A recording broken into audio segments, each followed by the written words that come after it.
Shit, man, you already noticed the one and only Young Bari, aka Playboy, aka Mr. Mobby, straight out of San Francisco, California, and you are now locked in with Thizzler. Make sure y'all subscribe below.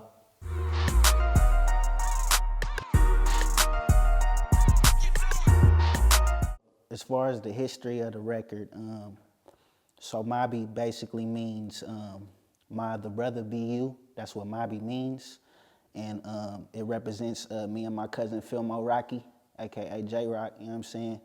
My day one, my best friend, family, everything, you know what I mean? So it all started off just us in the studio messing around, writing, you know what I mean? And Rock actually didn't like the record at first, but you know, I had to explain the vision to him and just tell him that it would work. Cause I've always been the type of artist, you know, I do my own thing. I've always been ahead of my time, and I create words, and it's not too many stuff I can't do if I put my mind to it. You know what I mean? So when we made the record, we was just at the house, just chilling, writing to it, and then we went to the studio and recorded it at the studio in West Oakland. Shout out my OG Phil, and it's produced by Tracks from the Rich. And we ended up recording the record, and then it just caught on. And this DJ named DJ Gary, he's a DJ out of Richmond. He was doing parties all over Richmond, and I was living out there at the time, going to school, and my cousin, he was living in the city too, but he ended up moving to the Rich too, going to Richmond High. So we both out there, we both from the city, from San Francisco, in Richmond, and we just causing havoc, and they was the first people to really support us. DJ Gary just was playing the record all over Richmond, all the parties, all the functions, anything. This is when the function era was really going on, you know what I mean? And this the era we really grew up on. I really miss those times, but he started playing it everywhere, and then I started getting in his ear about DJing more in more other cities than Richmond, you know what I mean? So I'm like, man, you need to start DJing in the city, you need to start DJing in Oakland, and then he just started playing the record all over the Bay Area, and then it just caught on, and people started loving it, and the streets really brought it to life. We didn't have to go to no radio, we didn't have to pay nothing, we just invested in ourselves, DJ'd at every party, pulled up to DJs, really did the footwork, you know what I mean? And it got popping in the streets to the point where they had to play the record.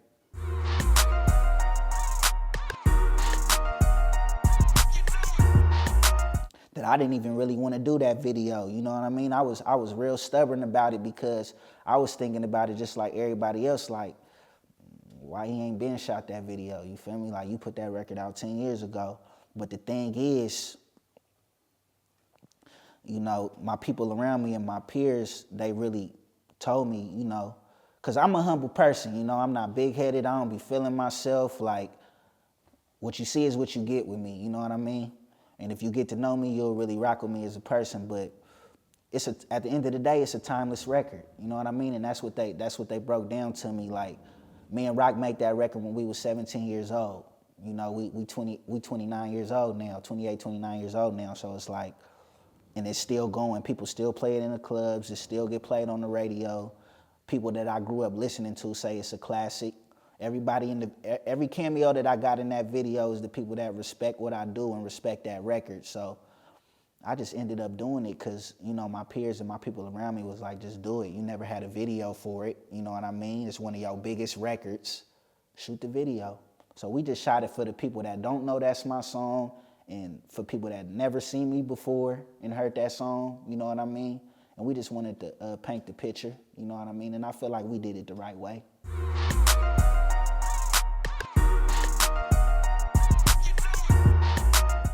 Man, that was a classic moment right there.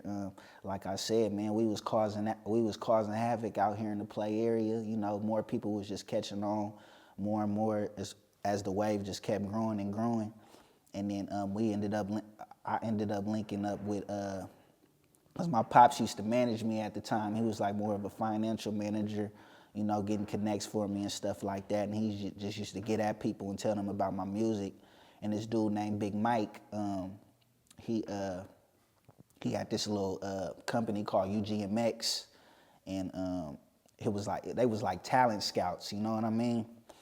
And Big Mike, he already heard about me, So when I ended up linking up with him, it was just a little competition he had. And back then I wasn't really into competitions. I was just like, man, if y'all not gonna rock with me for me, then I don't need to be in no talent show for y'all to, expose my talent. You know what I mean? Like, I'm the truth. I'm the best at what I do. Ain't nobody rocking with me, you feel me? So me and Rock sat down and talked about it. And me and Rock was like, man, let's just do it, bro. What if we really win? You know what I mean? If we win, we gonna be on 106 in Park, bro. That's just gonna be a good look for it. So we ended up doing it. We ended up winning it. And the first time we won it, we went to 106 in Park. And we performed my record, classic record, I Bangs. The second time, after that performance, I'm talking about we went out there and killed it. I'm talking about we had them people in New York out there like, man, who in the hell are these, like where are these people from? Like, you feel me? They just knew, we just stuck out like sore thumbs out there. So we killed it to the point where me and Rock thought we was gonna come back on with a deal, everything. That's how much they was gassing us out there. But it didn't end up happening. But they ended up inviting us back and inviting us to the BET Awards. So we did get something out of it, you know what I mean? So the second time we performed Mobby, you know what I mean, when we got invited back, and then we went to the BET Awards, and people in the Bay supported. Some was hating, but that's what come with it. But people supported it too, so. It was a big moment for the Bay Area. Like, I was one of the first, I think Armani DuPaul was the first person from the Bay that was on 106 in Park. And then I think, as far as the youngsters, I think I was the second one from the Bay. So that was a big look for us, We went out there and put on. We did us too, We didn't change for nobody, and people just respected it, you know what I mean?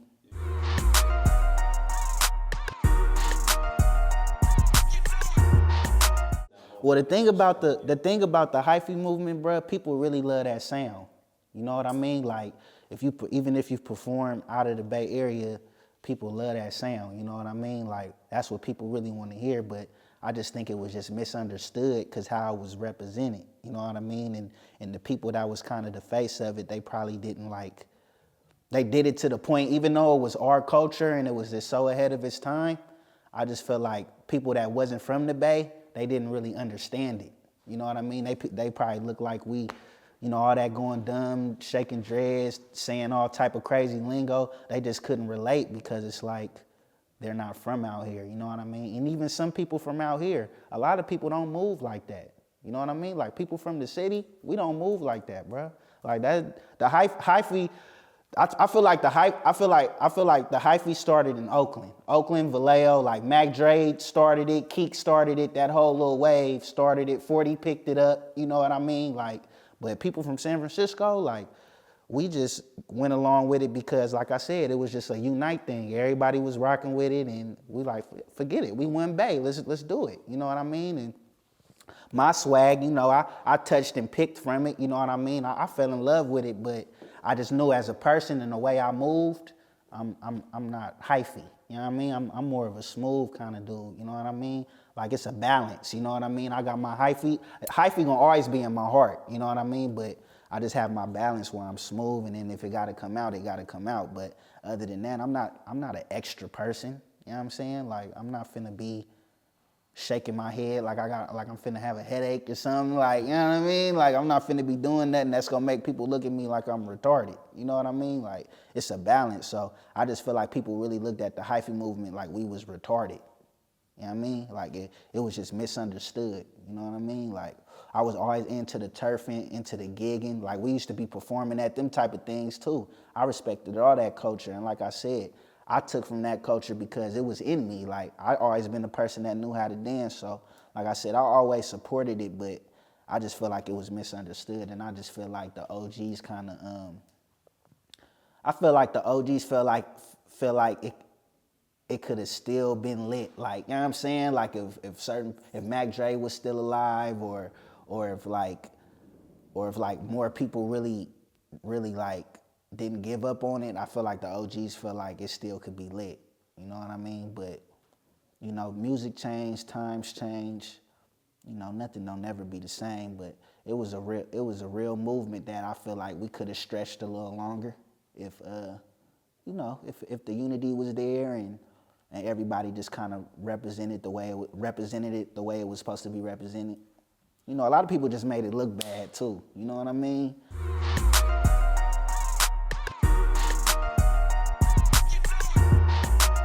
Oh no, definitely. If people don't want to admit it or not, I know I got a lot of inspiration out there. You know, just from me being the only artist out here in the Bay Area that kind of doesn't use profanity in his lyrics. You know what I mean? Still get my point across. Still talk about where I come from, how I was raised, everything. It don't got nothing to do with my parents. It don't got nothing to do with the way I was raised. It was just a decision that I made to not cuss on wax when it come to making records, just because I always looked at the bigger picture, and I wanted everybody to be able to listen to me from young to old, you know what I mean? And just as far as like how I talk, my swag, the way I put words together, the way I dance, even the way I dance when I perform and stuff like that. You know, a lot of people done took from me. You know what I mean? And I'm not bitter about it. I don't hate about it. I just look at it as I inspired them. You know, I just gave them the inspiration to want to, you know, take from me and stuff like that. So that just make me feel like I'm doing the right thing. You know, I've been having sons since I came out, man. You know what I mean? So, you know, it's nothing. You feel me? Like, just make sure you pay homage or make sure you know where you got it from, because that's what a lot of these youngsters be doing. Like, they'll take from you but won't even pay homage. Like my Uncle 40 said when I was talking to him like a week ago, I was on the phone with 40. He told me what's old to you might be new to them, you know?